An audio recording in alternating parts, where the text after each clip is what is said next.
Story jam में आपका स्वागत है। यहाँ आप सुनेंगे कहानियाँ, कुछ नई, कुछ पुरानी, कुछ जानी, कुछ अनजानी।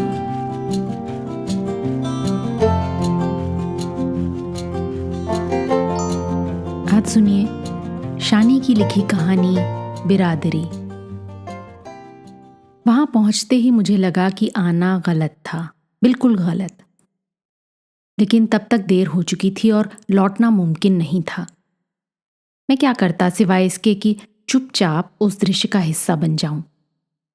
क्या हो गया, क्या हो गया कहता हुआ मैं इसमें शामिल हो गया। एक 10-12 साल का छोकरा पिट रहा था। लात घूंसों और थप्पड़ों से, और आसपास खड़े 7-8 लोग तमाशा देख रहे थे। नहीं, उस दृश्य में शामिल होते हुए मुझे लगा तमाशा तो घरों के लोग देख रहे थे। वो 7-8 लोग तो अपनी अपनी जबानों से भी उस छोकरे को पीटने में लगे थे। क्या हो गया भाई? आखिर मैंने त्रिपाठी के मारते हुए हाथ को पकड़ लिया। अब दृश्य बदल गया था और लोग पास पास सिमट आए थे। चोरी, किसी ने कहा। साला चोरी कर रहा था और क्या। मैंने त्रिपाठी को इतने गुस्से में इससे पहले कभी नहीं देखा था। उसका चेहरा तमतमा रहा था, नथुने फूल गए थे, सिर के बाल पेशानी पर आ गए थे, और झूमा झटकी या मारपीट में उसका गरिबान फट चुका था। साले ने आज सारा घर ही खोल दिया था, कहकर त्रिपाठी ने छोकरे को फिर एक घूंसा जड़ दिया, इतनी जोर का कि छोकरा औंधे मुंह गिर पड़ा और सुअर की तरह चिल्लाने लगा। मैंने चोरी नहीं की साहब। छोकरे ने मेरी ओर गुहार लगाई। उसका आधा चेहरा धूल में सन गया था और निचले होंठ से खून बह रहा था। वो बिलखने लगा। अल्लाह कसम, मैंने किसी चीज को हाथ नहीं लगाया, अल्लाह कसम कुछ भी नहीं किया। हरामजादे, त्रिपाठी ने छोकरे की बांह पकड़कर उठाया और दोबारा एक झापड़ रसीद करने वाला था कि मैंने उसका हाथ पकड़ लिया। नरमी से बोला, रुको त्रिपाठी, मारो मत, आखिर समझने तो दो कि हुआ क्या। अरे साहब, होगा क्या, घेरे में से किसी ने कहा। देख तो रहे हैं कि चोरी करता हुआ पकड़ा गया। वो तो किस्मत अच्छी थी, वरना। त्रिपाठी जी और लगाइए साले को, एक दूसरे ने कहा। सुअर के बच्चे ने सारे मोहल्ले को तंग कर रखा है, आए दिन चोरी, आए दिन हंगामा। नेक मशवरा देने वाले सज्जन की ओर देखना मैंने मुनासिब नहीं समझा। छोकरे को संबोधित कर मैंने जोर से डपटते हुए पूछा, क्यों बे, चोरी कर रहा था? छोकरे ने और जोर से बिलखना शुरू कर दिया और अपनी सफाई देने लगा। वैसे भी मेरे वहां पहुंचते ही उसने सीधे मुझे मुखातिब करना शुरू कर दिया था, शायद ये समझकर कि सारी भीड़ एक है और वहां हमदर्दी मुझसे ही मिल सकती है। वो एक ही रट लगाए हुए था। साहब, मैंने चोरी नहीं की, मैंने कुछ भी नहीं लिया। सरामी से पूछो, त्रिपाठी ने मुझसे कहा।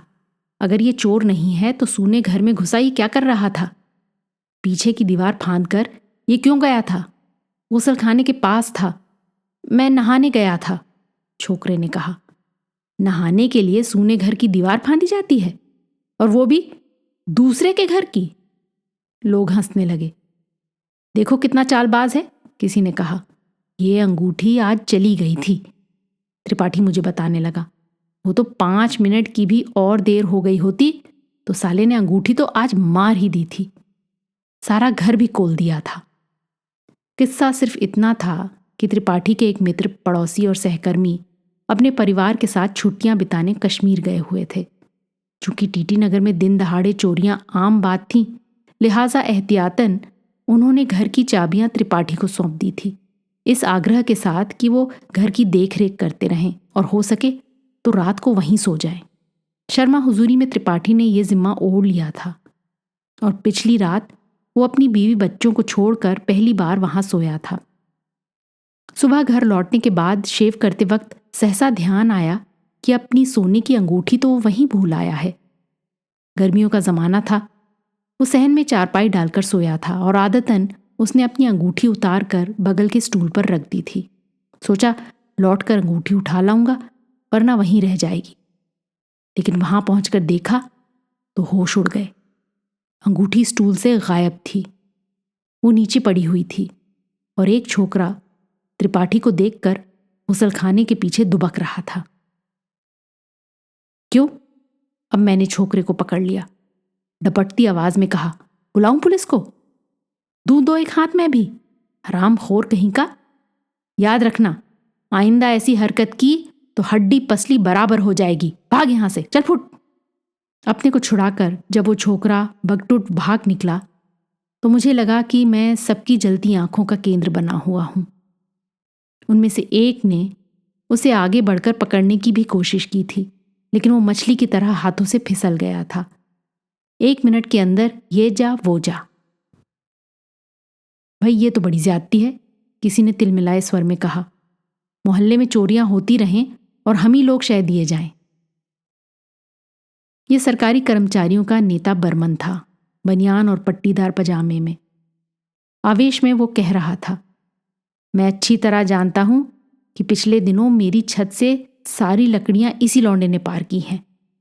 सोचते हैं जाने दो, बच्चा है, गरीब है। अरे बच्चा नहीं, उस्ताद है, मुहकमा मछलियात के भट्ट ने प्रतिवाद किया। भट्ट ने एक रद्दा कसा, जो आपके भी कान काट दे वो बच्चा कैसे हुआ? कुछ लोग हंसने लगे। अम्मा हंसी की बात नहीं, भट्ट ने संभलते हुए कहा। छोकरे की उम्र देखो और उसकी हरकतें देखो। मैंने खुद अपने गार्डन का बल्ब चुराते इसे 2 बार देखा है। मैं बताता हूं, एकाएक आगे बढ़कर चौधरी बोला। गया इतवार को हम पिक्चर गया था फैमिली का साथ, मैटिनी शो। तारपौड़े लौटकर देखा तो पीछू के आंगन से वाइफ का साड़ी गायब। वहां एक लोटा पड़ा था, शाला वो भी ले गया। मोहल्ला छोटे अफसरों और बड़े बाबुओं की बस्ती का, मोहल्ला भी क्या, आमने सामने खड़े 32 क्वार्टरों का एक ब्लॉक। सुबह के 9 बजे होंगे, शायद 9:30। बदली थी, आकाश का मुंह उतरा हुआ था। सड़क के किनारे किनारे लगे यूकलिप्टस के पेड़ चुप थे, पत्तियां तक जमी हुई। ऊपर से मौसम छलने वाला था, लेकिन लोग जानते थे कि ज्यादा समय नहीं है। दफ्तर की भगदड़ शुरू होने का वक्त करीब करीब था। वहां खड़े हर आदमी के पास कोई ना कोई अपनी शिकायत थी, जिसे जल्द से जल्द सुनाकर वो हल्का होना चाहता था। सभी का ख्याल था कि इधर आए दिन जो चोरियां होने लगी थीं, उन सब की जड़ में यही छोकरा है। भाई कुछ करना चाहिए, बर्मन ने कहा, वरना इसका हौसला तो बढ़ता ही चला जाएगा। पुलिस में दे दो, एक सुझाव आया। 5-10 हंटर पड़ेंगे तो अकल ठिकाने आ जाएगी। उसमें कोई फायदा नहीं होगा, पुलिस इसे 2-3 बार ले जा चुकी है, किसी ने बताया। लेकिन पट्टा वहां से भी निकल आता है। असल में पुलिस भी क्या करे, छोकरा नाबालिग है, डांट डपट कर पुलिस भी छोड़ देती है। इलाज मैं बताता हूं, मुहकमत मछलियात वाले भट्ट ने कहा तो सब उसकी ओर देखने लगे। भट्ट खुद कालोच मछली की तरह फूला हुआ और भद्दा था। कहने लगा, उस शाख को ही काट फेंको जिस पर उल्लू बसेरा करता है। सवाल यह है कि वो झुग्गी क्यों नहीं हटाई जाती जिसमें ये छोकरा पल रहा है। मैं तो अपनी तरफ से कॉरपोरेशन और पीडब्ल्यूडी के अधिकारियों को कह चुका हूं। अब अगर मिलकर हम लोग लिखें तो क्या मजाल है कि झुग्गी घंटे भर में ना हट जाए। इस पर थोड़ी चकपक हुई, सलाह मशवरा, तू मैं। फिर बिना किसी नतीजे पर पहुंचे लोग अपने अपने घरों की ओर खिसक गए। सभी को दफ्तर की जल्दी थी। आओ, मैंने त्रिपाठी के कंधे पर हाथ रखकर कहा। दरअसल ये बात मुझे बुरी तरह कोंच रही थी कि त्रिपाठी ने मुझसे एक बार भी बात नहीं की थी, और मुझे लग रहा था कि मेरी दखलंदाजी शायद उसे पसंद नहीं आई। कहाँ? अपने घर चलते हैं, मैंने बेहद नरमी से कहा। कम से कम पुलिस को तो फोन कर दें। अच्छा हुआ तुमने मुझे रोक दिया, बड़ी देर बाद त्रिपाठी ने कहा। अपने कमरे में आकर बैठे हुए देर हो चुकी थी, चाय आ चुकी थी और हम दोनों सिगरेट पी रहे थे। टेलीफोन पास ही रखा था, लेकिन पुलिस को फोन करने का ध्यान ना तो उसे आया ना मुझे। तुम्हें इतने गुस्से में मैंने पहले कभी नहीं देखा था, मैं बोला। हाँ, मेरा खून खौल रहा था। मैं शायद उसे और मारता अगर तुमने बीच में आकर उसे बचा ना लिया होता। मैं जानता हूं, मैंने कहा। दरअसल वो जिस तरह पिट रहा था मुझे लग रहा था कि कहीं साला मर मरा गया तो एक मुसीबत। तुम मोहल्ले में नए नए आए हो, इन लोगों को नहीं जानते। तुम क्या समझते हो कि जितने लोग वहां तमाशबीन बने तुम्हें उकसा रहे थे वो तुम्हारे साथ होते अगर खुदा न ख्वास्ता। मुझे मालूम है, त्रिपाठी ने अधैर्य के साथ कहा, लेकिन बात वो नहीं है। यार सोचो तो, अगर इसका यही हाल रहा तो आगे चलकर ये कितना बड़ा पेशेवर होगा। कहता है नहाने गया था। भाई नहाना है तो अपने घर पर नहा, सूने घर में छलांग लगाने की क्या जरूरत है। पुलिस को फोन करें?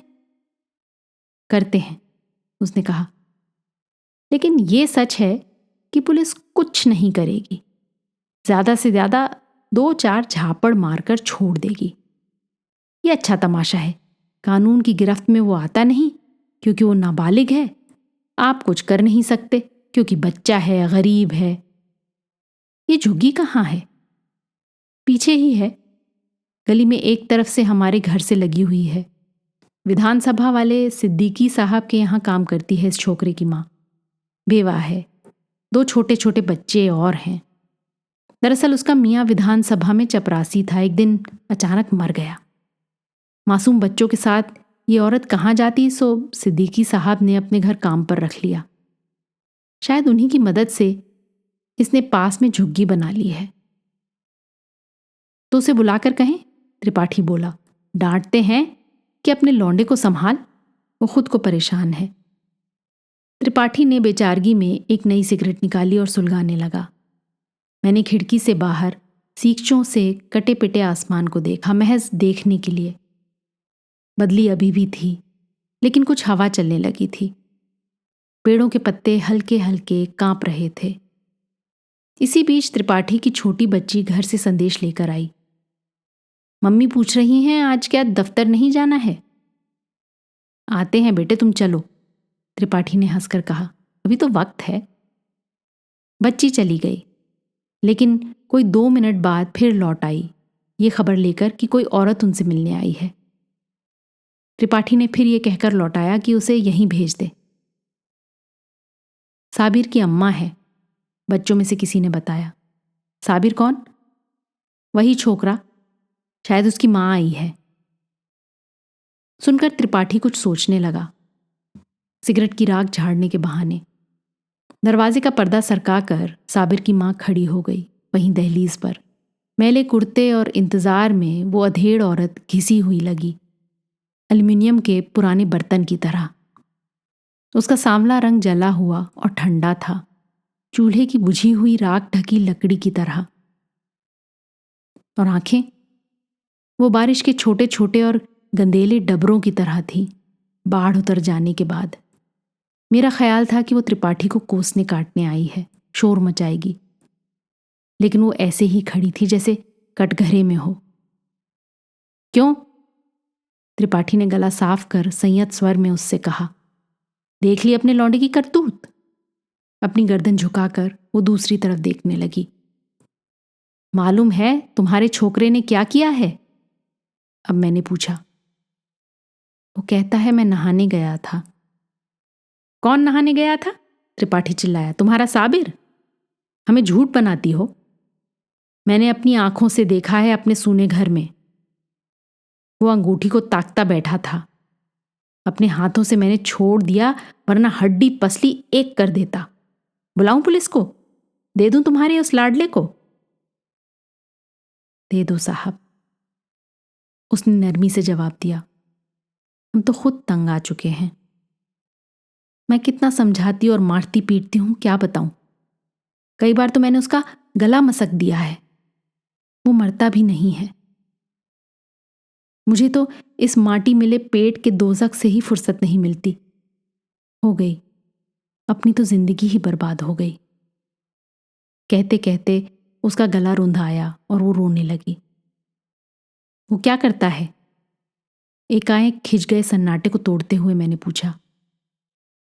एक दुकान पर लगा रखा है, साड़ियों पर कढ़ाई का काम करता है। सुबह 9 बजे से शाम 7 बजे तक। वो भी अच्छा है कि उसे वक्त नहीं मिलता, वरना खुदा जाने आगे क्या करता। कितना मिलता है? 2 रुपए रोज। यार सुनो, मैंने एकाएक उत्साह में भरकर त्रिपाठी से कहा। अब मुझे याद आया कि ये लौंडा तो बहुत हुनरमंद है। एक दफा हमारे यहाँ साड़ियाँ लेकर आया था। मैं तो उसकी कढ़ाई देखकर हैरान रह गया। ऐसी सफाई, खूबसूरती और नफासत की यकीन नहीं होता। हाँ साहब, उस औरत ने सांस भरकर कहा। अल्लाह ने उसके हाथ में हुनर तो दिया है, लेकिन कोई वसीला नहीं दिया। वसीला मसीला सब निकल आता है, त्रिपाठी बोला। पहले वो अपनी आदत तो सुधारे। मैं उसे अच्छी जगह काम दिला दूंगा। 2 के बदले 10 मिलने लगेंगे, कौन सी बड़ी बात है। स्विमिंग पूल से लौटकर हम दोनों बाहर लॉन पर बैठे हुए थे। उस घटना के 7-8 दिन बाद गर्मियों की शाम थी। रोज की तरह बदली नहीं थी। ऊपर धुआं खाए बादलों की जगह चमकीला आसमान था, नर्म हवाओं के बीच। यूकलिप्टस की पत्तियां, मेहंदी की बाड़ और लॉन की घास पर पारदर्शी आकाश उतरा हुआ था। शाम अच्छी है, त्रिपाठी ने कहा। बहुत। कुछ देर बाद और ठंडी हवाएं चलेंगी। हाँ, लाल घाटी से, मैंने कहा। ये हवाएं वहीं से आती हैं। हम दोनों कोल्ड कॉफी खत्म कर रहे थे। स्विमिंग के बाद आई थकावट भरी ताजगी थी, जो हमें रोज ऊपर हवाओं में फेंक देती है, सेमल के गोले की तरह तैरने के लिए। क्या प्रोग्राम है? कुछ देर बाद मैंने पूछा। आज सैटरडे इवनिंग है ना, त्रिपाठी ने कहा। भट्ट के यहाँ चलना है। शनिवार की शाम हम लोग वीकेंड मनाते थे। त्रिपाठी के आने के बाद 3-4 दोस्तों का एक ग्रुप बन गया था। मछलियात वाला भट्ट इस ग्रुप में यकीनन नहीं था, लेकिन पिछले दिनों अपनी कंपनी ने उसे आज के लिए फांस लिया था। वैसे वो कंजूस और दिखाऊ था। मोहल्ले वाले उसे मिनी IAS अफसर कहते थे, क्योंकि वो रोज शाम को गाउन पहनता था और अपने कुत्ते को लेकर देर शाम तक सड़क पर टहलता था। उसके बारे में ये बात खास तौर पर मशहूर थी कि वो अपने फ्रिज में शराब की कई बोतलें रखता है, लेकिन शराब की मिकदार ना तो बढ़ती है ना घटती है, हमेशा तलहटी में चिपकी हुई।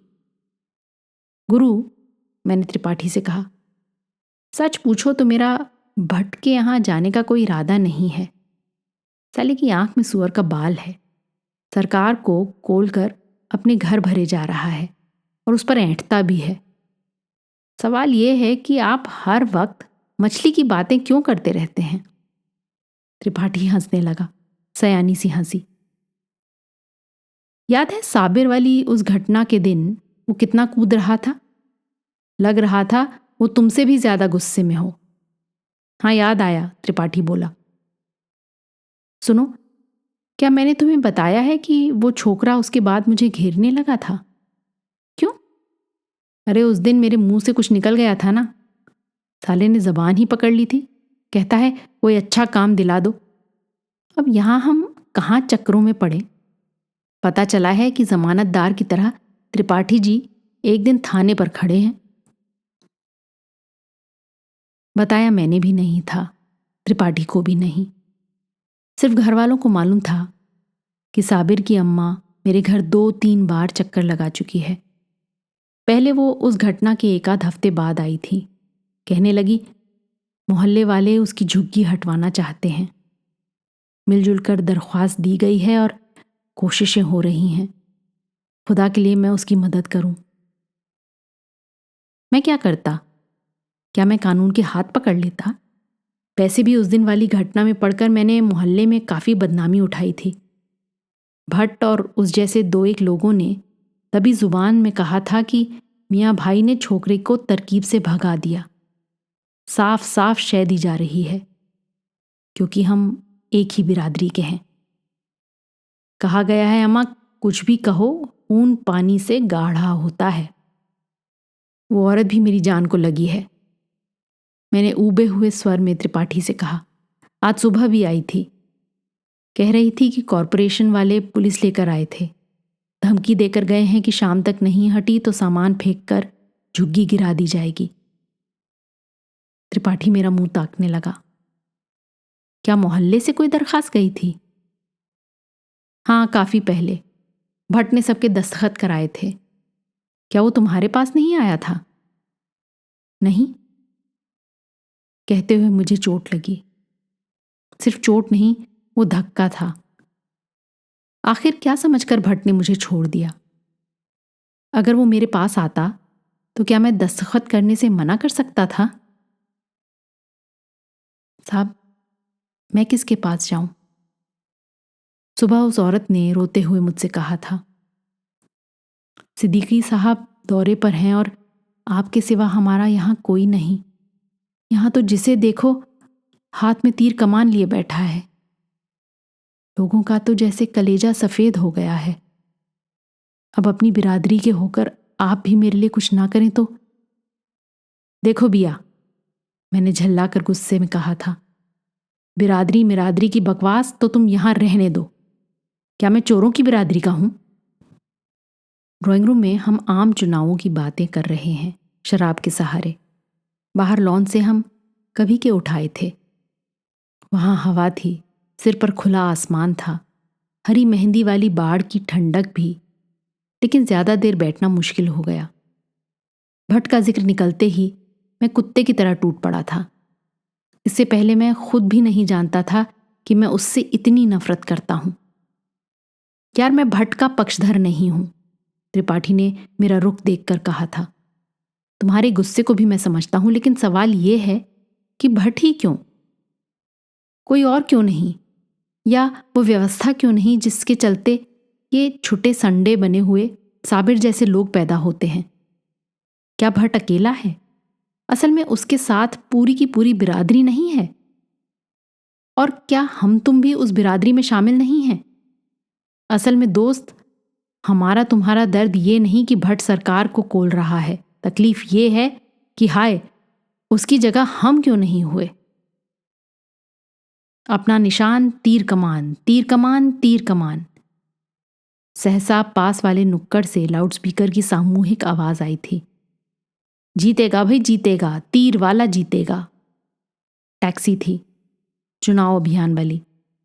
एक तो मेरे मुंह का स्वाद कड़वा हो गया था, दूसरे सारा शोर इधर ही बढ़ा चला आ रहा था।